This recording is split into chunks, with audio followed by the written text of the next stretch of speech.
Hello students, आइए हम लोग लेंस के आगे की चीज़ों के बारे में अध्ययन करते हैं। जैसे कि पिछले क्लास में हमने चर्चा किया कि उत्तल लेंस और अवतल लेंस ये कैसा बिहेव करते हैं, इनका व्यवहार जो है अलग अलग स्थितियों में अर्थात अलग अलग माध्यमों में किस प्रकार होता है। हमने देखा कि दोनों में दो फोकस होते हैं और कुछ अन्य बातें भी हमने सीखा था। आइए उसके आगे की चीज़ें सीखते हैं। अब हमारा मुख्य उद्देश्य रहेगा कि लेंस से प्रतिबिंब का निर्माण कैसे होता है। अब चूंकि प्रतिबिंब निर्माण हम जान रहे हैं प्रकाश किरणों की सहायता से होता है, तो आइए देखते हैं कि प्रकाश किरणें लेंस से जब संबंधित होती हैं तो वो किस प्रकार चलती हैं अर्थात किस प्रकार मुड़ती हैं लेंस से संबंधित होने के पश्चात। तो एक समझने के लिए हम एक बड़ा सा चित्र बनाते हैं ताकि चीज़ें स्पष्ट रूप से दिखाई दे आपको। मान लीजिए हम यहाँ पे एक उत्तल लेंस बना रहे हैं। ये देखिए स्टूडेंट, इसको मोटा सा इसलिए बनाए हैं ताकि चीज़ें आपको स्पष्ट रूप से दिखाई दे, सिर्फ यही उद्देश्य है इसका।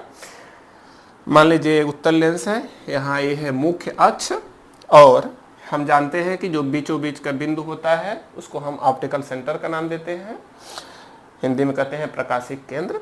और इसमें दो गोली सतह होते हैं, ये पहला सतह है और दूसरा सतह। आइए देखते हैं जब कोई प्रकाश किरण इससे संबंधित होती है तो किस प्रकार चलती है। मान लीजिए हम एक प्रकाश किरण मुख्य अक्ष के समांतर लेकर चलते हैं। मुख्य अक्ष के समांतर अगर कोई किरण आ रही है, स्टूडेंट ध्यान से देखिए क्या होगा इसके साथ। हम जानते हैं कि बाहर जो है एक तरह से सामान्यतया देखेंगे तो बाहर का माध्यम विरल रहता है, जैसे हवा हो, हवा में कोई लेंस रखा हो तो हवा की तुलना में जो कांच है ये सघन है, तो बाहर का माध्यम अपेक्षाकृत क्या रहेगा, विरल। तो ये विरल हो गया और अंदर का माध्यम क्या हो गया, सघन। फिर से बाहर क्या मिलेगा, विरल। तो ये चारों तरफ विरल माध्यम अर्थात जैसे एयर रखी है, एयर है उसमें बीचों बीच लेंस रखा हुआ है, लेंस का माध्यम सघन है। अब देखिए प्रकाश किरण किस तरह से चलेगी। हम देख रहे हैं स्टूडेंट कि यहाँ पर प्रकाश किरण जो है माध्यम परिवर्तन हो रहा है, मतलब यहाँ पे अपवर्तन होगा और अपवर्तन होगा तो प्रकाश किरण जो है जैसे पहला वाला सरफेस देखेंगे, पहला वाला स्फीयर गोला, तो इसका नॉर्मल पहला काम करना पड़ता है क्योंकि हम जानते हैं कि प्रकाश किरण अपवर्तन के पश्चात किधर जाएगी ये अपवर्तन के नियम से पता चलेगा। और अपवर्तन के नियम ये कहता है कि विरल से जब सघन में जाती है प्रकाश किरण तो सीधे जाने की बजाय किधर मुड़ती है, ये सीधे जाने की बजाय ये अभिलंब की ओर मुड़ जाएगी, अर्थात कुछ इस तरह से मुड़ जाएगी। अब ये सीधे नहीं जा रही, देख रहे हैं स्टूडेंट, यहाँ से प्रकाश किरण गई और ये अभिलंब की तरफ मुड़ गई। और अब देखिए जब तक लेंस के भीतर थी तो प्रकाश किरण बिंदु ए से बिंदु बी तक सीधी चली क्योंकि यहाँ बीच में कोई माध्यम का परिवर्तन नहीं हुआ। लेकिन स्टूडेंट ध्यान से समझिए, यहाँ पर बी पर फिर से देखिए अब यहाँ माध्यम का परिवर्तन हो रहा है। अब ये इससे बाहर निकलेगी लेंस से तो सघन से विरल में जाएगी। तो क्या होगा, सघन से विरल के केस में प्रकाश किरण अभिलंब से दूर हटती है। इसका मतलब फिर से यहाँ पर अगर हम अभिलंब ड्रा करें तो दूसरी सतह पर अभिलंब खींचेंगे तो ये कुछ इस तरह से अभिलंब इसका आएगा। और ये प्रकाश किरण अगर सीधी जाती तो ऐसे जाती, लेकिन ये सीधी ना जाकर अभिलंब से, इधर अभिलंब है तो अभिलंब से दूर मुड़ेगी, अर्थात ये और ज्यादा मुड़ जाएगी और कुछ इस तरह से चलेगी। तो आप ध्यान से देखिए स्टूडेंट, इस प्रकाश किरण का मार्ग कैसा है। आप देख पा रहे हैं कि प्रकाश किरण चलती है लेकिन जैसे ही बाउंड्री पर पड़ती है लेंस के तो मुड़ गई एक बार, फिर से बाउंड्री पर दूसरी पड़ेगी, दूसरे सतह पे तो एक बार और मुड़ेगी। इस तरह से हम देख रहे हैं कि एक प्रकाश किरण एक लेंस से होकर जब गुजरती है तो दो बार मुड़ती है। और दोनों बार देखिए जैसे यहाँ पर किधर मुड़ी है, क्लॉकवाइज, हाँ, घड़ी की सुइयों की दक्षिणावर्त दिशा में, और यहाँ पे दोबारा भी दाहिनी तरफ ही दक्षिणावर्त दिशा में अर्थात क्लॉकवाइज ही मुड़ी है। तो दोनों बार प्रकाश किरण एक ही दिशा में मुड़ती है जिससे टोटल मुड़ाव अधिक हो जाता है। अगर एक ही बार मुड़ती तो कम मुड़ती, लेकिन ये दो बार मुड़ती है जिससे ज्यादा मुड़ जाती है। समझ रहे हैं। तो हम देख रहे हैं कि प्रकाश किरण जब लेंस से होकर गुजरती है तो दो बार मुड़ती है। और ऐसे ही ध्यान से देखिए, अगर हम कोई और प्रकाश किरण लेते तो वो भी इधर ही मुड़ती। लेकिन अगर कोई नीचे का प्रकाश किरण ले स्टूडेंट, ध्यान से देखिए, अगर यहाँ से प्रकाश किरण लें मुख्य अक्ष के समांतर नीचे वाले आधे हिस्से की तरफ से, तो आप देखेंगे कि इसका अभिलंब कुछ इस तरह से होने की वजह से ये प्रकाश किरण अभिलंब की विरल से सघन में जा रही है तो अभिलंब की ओर मुड़ेगी, और यहाँ पर सघन से फिर से विरल जा रही है तो अभिलंब से आपकी जो है अभिलंब आपकी इधर ये दूसरे सतह का है तो इससे और दूर भागेगी, अर्थात इधर की तरफ मुड़ेगी।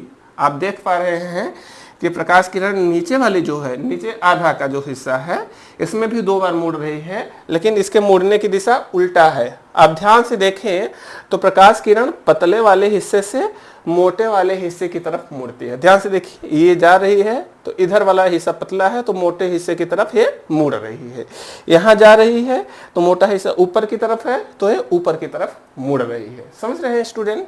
ये जो है ऐसा ही कॉन्सेप्ट यूज होता है प्रिज्म में। प्रिज्म को आप ध्यान से समझें तो हम अलग से एक चित्र बना के इसको समझ सकते हैं। जैसे हमने शुरू में ही चर्चा किया कि 2 सतह यदि समांतर ना हो तो उनसे घिरे माध्यम को हम प्रिज्म का नाम देते हैं। जैसे ये सतह हो गया, देखिए यहाँ पर मान लीजिए एक प्रकाश किरण यहाँ पे अगर आपतित होती है तो विरल से सघन में जाने की वजह से ये प्रकाश किरण नॉर्मल की ओर मुड़ जाती है ऐसे, और फिर से देखिए यहाँ से सघन से विरल में जाने की वजह से एक बार और मुड़ती है। तो देखिए ये इसी तरह की घटना हो रही है। और हम जानते हैं स्टूडेंट, प्रकाश किरण को वहीं पर सिर्फ उतने से ही मतलब है जहां पर उसका अपवर्तन हो रहा है, अर्थात बाकी हिस्सा मिटा दें तब भी उस प्रकाश किरण पर कोई प्रभाव नहीं पड़ेगा। तो हमें कह सकते हैं कि ऐसा ही कार्य यहाँ पर भी हो रहा है, ऐसी ही स्थिति यहाँ पर भी बन रही है। तो हमें कह सकते हैं कि एक जो लेंस होता है बहुत सारे प्रिज्म का मिलकर बना होता है। हमें कह सकते हैं ना, समझ रहे हैं? ये हम नॉर्मल को अगर मिटा दें तो देखिए, ताकि आपको चीज़ें क्लियर स्पष्ट रूप से दिखाई दे, जो हमने यहाँ पे नॉर्मल ड्रा किए हैं उनको अगर हम मिटा दें तो आपको ज़्यादा स्पष्ट रूप से दिखाई देगी सारी बातें। ठीक है, आइए इसको हम मिटा के समझते हैं। ध्यान से देखिए, इधर का भी नॉर्मल मिटा दे रहे हैं, अब आपको ज़्यादा क्लियर चीज़ें दिखाई देंगी। अब ध्यान से देखिए, यहाँ पे स्टूडेंट आप स्पष्ट रूप से देख पा रहे होंगे कि यहाँ पे 2 ही जगह अपवर्तन हो रहा है, एक ये जगह और एक ये जगह, अर्थात सिर्फ इतना ही हिस्सा लेंस का काम आ रहा है इस प्रकाश किरण के लिए। और यह हिस्सा देखिए किस तरह लग रहा है, एक सतह ऐसे ये दिशा में जा रही है, एक सतह ये दिशा में, तो दोनों एक दूसरे के समांतर नहीं है, अर्थात एक ऐसा कार्य कर रही है प्रिज्म जैसा। तो हम कह सकते हैं कि ये छोटा सा प्रिज्म है जिससे होकर एक प्रकाश किरण गई। ऐसे ही हम लेंस को कई भागों में बांट सकते हैं और हर एक भाग आप देखेंगे एक प्रिज्म जैसा व्यवहार कर रहा है। देखो, एक प्रिज्म से प्रकाश किरण ऐसे मुड़ी, दूसरा प्रिज्म जो है इसमें प्रकाश किरण जाएगा, फिर एक बार मुड़ेगा, फिर दूसरी बार मुड़ेगा, अर्थात हर छोटा सा हिस्सा जो है, हर एक हिस्सा जो है आप देखेंगे प्रकाश किरण को 2 बार मोड़ेगा, अर्थात एक प्रिज्म जैसा काम कर रहा है। तो हम एक लेंस को बहुत सारे प्रिज्म से मिलकर बना हुआ मान सकते हैं। प्रिज्म जो है प्रकाश को 2 बार मोड़ता है, समझ रहे हैं? और हम इसको ऐसे भी समझ पा रहे हैं, एक चीज और हमने कॉन्सेप्ट बनाया है कि प्रकाश किरण किस दिशा में मुड़ती है। सामान्यतया हम देख रहे हैं चूंकि लेंस में ज्यादातर सघन माध्यम ही होता है, तो इस केस में प्रकाश किरण हमेशा पतले वाले हिस्से से मोटे की तरफ मुड़ती है, जिधर हिस्सा मोटा है उधर मुड़ती है। लेकिन यहाँ पर देखिए, ये वाला जो बीचों बीच का लेंस का हिस्सा है ये कैसा लग रहा है, आप ध्यान से देखेंगे तो ये केस बन रहा है ग्लास स्लैब का। और ग्लास स्लैब में क्या हो रहा था, आपतित किरण जो थी और आपतित किरण और आपने देखा था निर्गत किरण, ये दोनों एक दूसरे के समांतर होती थी। आपतित किरण और निर्गत किरण एक दूसरे के समांतर होती थी। या अगर लेंस पतला है तो आप ध्यान देंगे तो आपको ऐसा लगेगा कि ये समांतर होने की बजाय ये सीधी ही चली जा रही है। आप ये भी कह सकते हैं कि प्रकाश किरण जो बीच वाले हिस्से पे पड़ेगी, अर्थात जो से इसका सेंटर, जिसको हम ऑप्टिकल सेंटर नाम से जानते हैं, ओ से दिखाते हैं, अगर प्रकाश किरण ओ से होकर आपतित हो रही है तो सीधे पार चली जाएगी। और उसके अलावा बाकी प्रकाश किरणें हमने देखा है 2 बार मुड़ती हैं, हालांकि यहाँ भी 2 बार मुड़ रही हैं, लेकिन हम इसको चूंकि लेंस हमें जितने मिलते हैं वो पतले लेंस मिलते हैं तो हम ये मान लेते हैं कि वो सीधी चली जाती है। ठीक है स्टूडेंट, तो इन बातों का आप ध्यान रखेंगे। आगे के केस में याद रखिएगा आप, हम यहाँ पर देखिए मोटा सा लेंस बनाए हैं ताकि आपको साफ साफ दिखाई दे, साफ साफ चीज़ों को समझ पाए।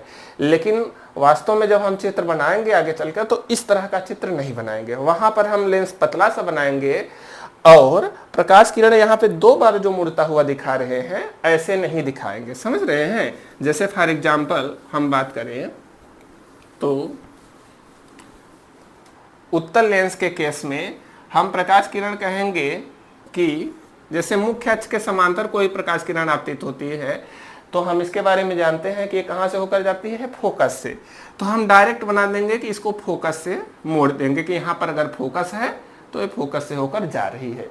लेकिन ध्यान से देखिए चित्र हमने जो बनाया है क्या ये सही है? तार्किक रूप से लॉजिकली ये गलत है ना। क्यों? क्योंकि देखिए यहाँ पे हमने प्रकाश किरण को बीच में मोड़ा है। क्या प्रकाश किरण ऐसे माध्यम के बीचों बीच कहीं से मुड़ सकती है? ऐसा संभव नहीं है। प्रकाश किरण हमेशा बाउंड्री पर मुड़ती है, क्योंकि जहां अपवर्तन होता है वहीं प्रकाश किरण मुड़ती है। यहाँ पे तो कोई अपवर्तन हो नहीं रहा बीचों बीच, ये तो यहाँ मुड़ेगी और यहाँ मुड़ेगी, 2 जगह मुड़ पाएगी। ये बीच में तो प्रकाश किरण मुड़ेगी नहीं। लेकिन हम अपने आसानी के लिए, सुलभता के लिए हम इस तरह से कर लेते हैं। तो आप ध्यान रखिएगा कि प्रकाश किरण को हम ऐसा चित्र बनाएंगे, जब भी चित्र बनाएंगे आगे के केस में तो एक ही जगह बीच से मोड़ देंगे। लेकिन आप उसको समझ लीजिएगा कि सिर्फ ये सुलभता के लिए किया गया है। हम यहाँ पे चूंकि पतला सा लेंस, हम ये मानकर चलते हैं कि हम जो लेंस लिए हैं वो बहुत पतला सा है, तो इसमें हम कहाँ 2 बार मोड़ेंगे, 2 बार कैसे दिखाएं, वो स्पष्ट नहीं दिखेगा। इसलिए जो है हम उसको एक ही जगह दिखा दे रहे हैं। तो इस बात का आप ध्यान रखेंगे। तो हमने स्टूडेंट यहाँ पर समझा कि प्रकाश किरण जब किसी लेंस से संबंधित होती है, इंटरेक्ट करती है, तो वो किस तरह से पास होती है। ठीक है, हमने देखा कि प्रकाश किरण जब लेंस से होकर गुजरती है तो 2 बार मुड़ती है, लेकिन हम चित्र में उसको एक ही बार मोड़ के दिखाने वाले हैं आगे, क्योंकि लेंस हम कौन सा यूज कर रहे हैं, थिन लेंस, अर्थात पतले लेंस द्वारा अपवर्तन हम पढ़ रहे हैं। ठीक है, तो आगे का हम टॉपिक को लेकर चलते हैं। हमारा नेक्स्ट टॉपिक है कि हम जानते हैं स्टूडेंट कि इसमें मुख्यतः हमारा फोकस है प्रतिबिंब निर्माण पे। हम लेंस से देखने वाले हैं प्रतिबिंब निर्माण कैसे होता है। चूंकि हम जानते हैं प्रतिबिंब निर्माण वस्तु के होकर चलने वाली प्रकाश किरणों से ही होता है। प्रतिबिंब होता क्या है, हमने शुरू में ही चर्चा किया है कि जब किसी वस्तु से होकर प्रकाश किरणें चलती हैं, दोबारा वो जहां भी मिलती हैं वहीं होता है प्रतिबिंब का निर्माण। अब अगर वस्तु यहाँ पे जो है प्रतिबिंब बनाना है तो उससे प्रकाश किरणें होकर लेंस पे पड़नी चाहिए। तो और प्रकाश किरणें लेंस पे अगर पड़ रही हैं तो किधर जाएंगी हमें पता होना चाहिए। जैसे कि दर्पण में हमने सीखा था कि कौन कौन से प्रकाश किरणें लेकर प्रतिबिंब को बनाएंगे, वैसे ही लेंस में भी एक बार स्टूडेंट आइए हम चर्चा कर लेते हैं महत्वपूर्ण प्रकाश किरणें जो प्रतिबिंब निर्माण में सहायक है। ठीक है, प्रतिबिंब निर्माण के लिए कुछ महत्वपूर्ण प्रकाश किरणें। प्रतिबिंब निर्माण में सहायक महत्वपूर्ण प्रकाश किरणें।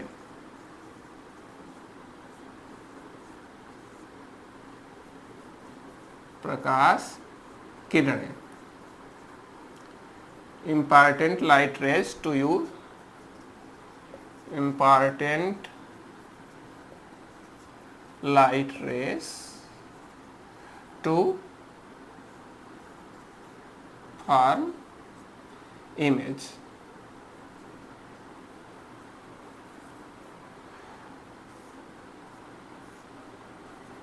प्रतिबिंब बनाने के लिए जो महत्वपूर्ण प्रकाश किरण है, देखिए स्टूडेंट एक बार फिर से चर्चा कर ले रहे हैं। हम जानते हैं वहां पे अनगिनत अनंत प्रकाश किरणें जो है वहां पे पहुंचती है, प्रतिबिंब को बनाती है। लेकिन हम जानते हैं हमें सिर्फ 2 जरूरत पड़ती है प्रकाश किरणों के प्रतिबिंब को बनाने के लिए, तो हम अनंत क्या करेंगे, वैसे संभव भी नहीं है। तो हम उन्हीं प्रकाश किरणों को चुनते हैं जो हमारे लिए आसान हो, या तो कहें जिनके बारे में हम अच्छे से जानते हैं, जिनको बनाना हमारे लिए आसान हो। तो हम उसमें कुछ महत्वपूर्ण किरणों को चुनते हैं। आइए हम जल्दी से देख लेते हैं कौन कौन सी किरणें सहायक होती है। देखिए स्टूडेंट, हम 2 लेंस बना ले रहे हैं। दोनों लेंस में आप याद रखेंगे कि जो है कौन कौन सी किरणों को लेना है। क्योंकि इन्हीं दोनों लेंसेज के बारे में हमें पढ़ना है, तो आइए हम इनको देखते हैं। एक है उत्तल लेंस, दूसरा है अवतल लेंस। आइए देखते हैं स्टूडेंट।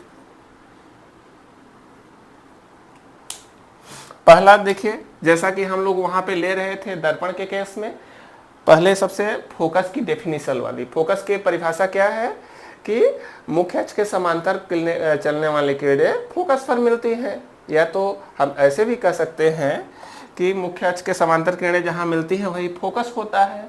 तो इस परिभाषा की यूज हम की सहायता से एक प्रकाश किरण लेते हैं कि अगर हम मुख्य अक्ष के समांतर किरण आपतित करें, कोई भी प्रकाश किरण मुख्य अक्ष के समांतर आपतित होगी, तो ये कहाँ से होकर जाएगी?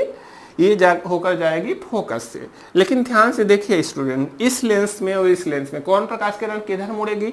हम जानते हैं प्रकाश किरण मुड़ती है मोटे वाले हिस्से की तरफ, तो ये प्रकाश किरण मुड़ेगी नीचे की तरफ, क्योंकि इससे मोटा हिस्सा नीचे है और ये वाला से मोटा हिस्सा ऊपर है, अर्थात ये ऊपर की ओर मुड़ेगी। तो ये जो है कुछ इस तरह से गुजरेगी और जहां से गुजरेगी वही हिस्सा होगा फोकस। हम जानते हैं उसी बिंदु को कहते हैं फोकस। और ये प्रकाश किरण जो है ऊपर की ओर मुड़ेगी, तो ये जो है मुख्य अक्ष से कहाँ मिलेगी? ये आगे तो दूर होती जा रही है, अर्थात ये पीछे की ओर मिलेगी। तो पीछे की ओर बढ़ाएंगे और यहाँ पे मिलेगा आपको फोकस। तो आप कह सकते हैं कि ये जो प्रकाश किरण है, यहाँ से देखने से आपको लगेगा कि फोकस से होकर आ रही है। ये जब मुख्य अक्ष के समांतर आपतित होगी तो लेंस से गुजरने के बाद वो इस तरह से मुड़ेगी कि ऐसा लगेगा फोकस से ही आ रही है, और ये वाली प्रकाश किरण फोकस से होकर सीधे पास करेगी। ठीक है, याद रखना है। पहली प्रकाश किरण मुख्य अक्ष के समांतर लेंगे। मुख्य अक्ष के समांतर आपतित किरण या तो फोकस से होकर जाएगी या फोकस से होकर आती हुई प्रतीत होती है। ठीक है, पहली प्रकाश किरण लिखी हमने, आपतित कौन सी लिया? मुख्य अक्ष के समांतर, हाँ, पैरेलल टू प्रिंसिपल एक्सिस। तो ये कहां से होकर जाएगी? फोकस से होकर। अपवर्तित किरण होकर जाएगी फोकस से होकर। ठीक है, इधर आपतित किरण लिख रहे हैं, उस साइड अपवर्तित किरण। दूसरा प्रकाश किरण हम कौन सी लेते हैं स्टूडेंट? याद करिए, वहां से हमने लिया था फोकस की परिभाषा के उल्टा, अर्थात इसी प्रकाश किरण को उलट दीजिए तो क्या होगा? अगर प्रकाश किरण फोकस से होकर आपतित हो, देखिए एक फोकस तो इसका लेफ्ट में भी होता है, तो फोकस से होकर अगर लेंस पर पड़ रही है स्टूडेंट, तो क्या होगा? ये देखिए किधर की तरफ मुड़ेगी? मोटे वाले हिस्से की तरफ। और फोकस से होकर यदि आपतित हो रही है तो अपवर्तन के पश्चात हो जाएगी मुख्य अक्ष के समांतर।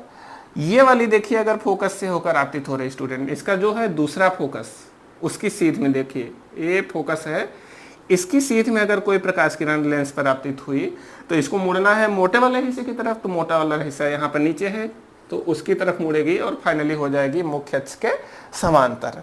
तो आपने देखा स्टूडेंट कि यहाँ पर जो है जब फोकस से होकर आपतित होना है तो लेफ्ट हैंड साइड वाला फोकस हमने यूज किया है, क्योंकि प्रकाश किरण मुड़ेगी हमेशा उसी तरह से, मोटे वाले हिस्से की तरफ मुड़ जाएगी। यहाँ भी अगर हमें फोकस से होकर आपतित करना है तो हमने राइट साइड का फोकस यूज किया है। ठीक है, इस फोकस से होकर आपतित होगी तो और ही इधर मुड़ जाएगी, ये पैरेलल नहीं हो पाएगी। तो यदि प्रकाश किरण फोकस से होकर आपतित हो रही है तो सामान्यतया क्या होगी? ये अपवर्तन के पश्चात हो जाएगी मुख्य अक्ष के समांतर। स्टूडेंट याद करिए, वहां पर हम लोगों ने एक बहुत महत्वपूर्ण और प्रकाश किरण का यूज किया था प्रतिबिंब बनाने में, वो था सी से होकर। जब कोई प्रकाश किरण सी से होकर आपतित हो रही थी तो परावर्तन के पश्चात उसी रास्ते पर लौट जा रही थी, अर्थात सी से ही गुजरती थी। तो यहाँ पर सी की तरह जो काम करता है वो है बिंदु ओ, यहाँ पर ऑप्टिकल सेंटर। तो याद रखना है स्टूडेंट कि यदि कोई प्रकाश किरण ओ से होकर गुजर रही है, ओ से होकर आपतित होती है, तो बिना डेविएशन के सीधे पार हो जाती है। कोई प्रकाश किरण यदि ओ से होकर आपतित हो रही है तो बिना विचलित हुए सीधे पार हो जाती है। ये बात आपको याद रखना है कि यदि प्रकाश किरण O से होकर गुजरती है तो सीधे पार हो जाती है। हालांकि हमने देखा स्टूडेंट इसमें थोड़ा सा बगल में शिफ्ट हो जाती है, लेकिन हम इसको नेग्लेक्ट करेंगे। हम अभी यही मानेंगे कि कोई प्रकाश किरण O से होकर आपतित हो रही है तो सीधे बिना विचलन के पार हो जाएगी। ठीक है, आगे के टॉपिक में हम यही मानकर चलेंगे। तो तीसरा बिंदु लेना है O से होकर। हाँ, O क्या है? प्रकाशिक केंद्र, ऑप्टिकल सेंटर। O से होकर यदि आपतित हो रही है then it will pass without deviation. हाँ, तो बिना विचलन के पास हो जाएगी। ठीक है, बिना विचलन के यह लेंस को पार कर जाएगी। तो हम आगे के जो है स्थितियों में इन्हीं प्रकाश किरणों का यूज प्रतिबिंब निर्माण में करेंगे। तो इन बातों को आप ध्यान में रखिएगा, आप चाहे तो अपने कॉपी में नोट करते चलिएगा। ठीक है, एक प्रकाश किरण लेंगे मुख्य अक्ष के समांतर, ये हमेशा फोकस से होकर जाएगी। अगर हम फोकस से आपतित लिए तो लेंस से गुजरने के पश्चात समांतर हो जाएगी। और यदि उसमें सी ले रहे थे दर्पण में, जैसा यहाँ पे सी के बजाय हम O से होकर लेते हैं, O से होकर यदि आपतित हो रही है तो वह प्रकाश किरण सीधे गुजर जाएगी, अर्थात उसमें कोई विचलन नहीं होगा। ठीक है, इन बातों का ध्यान रखेंगे। आगे हम चलते हैं अब सीधे प्रतिबिंब निर्माण पर। ठीक है स्टूडेंट, आगे के टॉपिक जो हैं आपके लिए बहुत आसान रहेंगे, इसलिए चूंकि आप दर्पण के केसों को दर्पण के सभी स्थितियों को कर चुके हैं। हाँ, दर्पण की स्थितियों में आपने देखा था कि वस्तु को कैसे रखा जाता है, तो प्रतिबिंब निर्माण कैसे किया जाता है, इन बातों को आप जान चुके हैं, एक बार कर चुके हैं, तो इसलिए काम आसान होगा। और एक बात ध्यान दीजिए, हम लोग जब भी प्रतिबिंब निर्माण करते हैं तो वहां पर चिन्ह परिपाटी जरूर ध्यान रखते हैं, और चिन्ह परिपाटी आपने पढ़ा ही है, तो वह यहाँ पर भी सेम चिन्ह परिपाटी यूज होगी, अर्थात प्रकाश किरण सदैव बाएं से दाएं आपतित होगी। ऊपर की दूरियां धनात्मक, नीचे की ऋणात्मक, बाएं की ऋणात्मक, दाएं की धनात्मक, जो आप पढ़े हैं वही वाला यहाँ भी यूज होगा। चिन्ह परिपाटी साइन कन्वेंशन सेम होगा for mirror as well as for lens, तो वही चीज रखेंगे। आइए हम लोग अब प्रतिबिंब निर्माण सीखते हैं। हाँ, हम देखिए दो लेंस यहाँ पर है, उत्तल लेंस तथा अवतल लेंस। तो दोनों लेंसेस से हम देखेंगे प्रतिबिंब निर्माण कैसे किया जाएगा। वस्तु विभिन्न अलग अलग जगह पे रखेंगे तो प्रतिबिंब कहाँ बनेगा और कैसा बनेगा। तो आइए इसको देख लेते हैं। उत्तल लेंस द्वारा प्रतिबिंब का निर्माण। ठीक है, उत्तल लेंस द्वारा प्रतिबिंब का निर्माण, image formation by convex lens, by convex lens. तो आइए स्टूडेंट इसको हम जल्दी से कर लेते हैं। जैसा कि आपको याद होगा कि हम लोग जो है ये देखते हैं सबसे पहले कि कितनी स्थितियां संभव है, कितनी स्थितियों के लिए प्रतिबिंब बनाना है। तो आइए एक बार जनरली एक सामान्य रूप से इसको चर्चा कर लेते हैं। जैसे मान लीजिए स्टूडेंट ये है उत्तल लेंस, तो देखिए पहले इसमें कितनी स्थितियां संभव है। हम जानते हैं कि वस्तु को हमेशा बाएं साइड रखना है। ये है O ऑप्टिकल सेंटर, यहाँ पर है फोकस। स्टूडेंट यहाँ पे प्रतिबिंब निर्माण के लिए एक और बिंदु जो है बहुत ही आपके लिए उपयोगी रहेगा, तो उस बिंदु के बारे में भी हम चर्चा कर लेते हैं। वो है फोकस का डबल डिस्टेंस, और जिसको हम जनरली 2f से डिनोट करते हैं। 2f से इसलिए क्योंकि ये f जितना दूर है उसके डबल दूरी पर है, अर्थात यहाँ पे जैसे दर्पण के केस में C था, याद करिए C पर जब वस्तु रख रहे थे C पर प्रतिबिंब बन रहा था, आपको याद होगा अवतल दर्पण के केस में। तो यहाँ पे फोकस जो है उसकी डबल दूरी पे जो बिंदु है वो है 2f, नाम से ही समझ में आ रहा है। कहीं कहीं इसको f1 2f1, इधर हम f2 और 2f2 लिखा हुआ बुक में मिल जाएगा। तो डिपेंड्स ऑन यू, जैसे आप चाहें वैसे बना सकते हैं। आप सिर्फ f लिख सकते हैं या f1 एंड f2 दोनों साइड को दिखाने के लिए। ये देखिए हमने पहले ही चर्चा कर लिया है कि ये दोनों दूरियां दोनों साइड समान होती हैं, तो उसमें कोई फर्क नहीं होता है। यहाँ F1 और F2 लिखने का सिर्फ एक उद्देश्य होता है कि ये बताए कि हम किस साइड वाले फोकस की बात हो रही है। ठीक है, तो आइए स्टूडेंट जल्दी से देख लेते हैं इसमें स्थिति कहाँ कहाँ वस्तु को रख सकते हैं, उन्हीं के लिए प्रतिबिंब बनाना है। तो देखिए अगर हम लेंस के पास से चले तो हम वस्तु को यहाँ रख सकते हैं O से F1 के बीच में एक स्थिति हुई, चाहे तो आप डायरेक्ट F1 पे रख दें, ये दूसरी स्थिति, और आगे ले आए F1 से 2F1 के बीच में तीसरी स्थिति, 2F1 पे रख देंगे एक और स्थिति तैयार होगी चौथी, 2F1 से बाहर रख देंगे तो पांचवी स्थिति, और हम जानते हैं और आगे लेते जाए तो फाइनली एक केस लेते हैं जब वस्तु अनंत पर रखी हो। तो इसका अर्थ है यहाँ भी हम देख रहे हैं अवतल दर्पण के जैसा ही 6 स्थितियां संभव है जिनके लिए हमें प्रतिबिंब निर्माण करना है। हमें ये देखना है कि इन 6 स्थितियों के लिए प्रतिबिंब कहाँ पर बनेगा और कैसा बनेगा।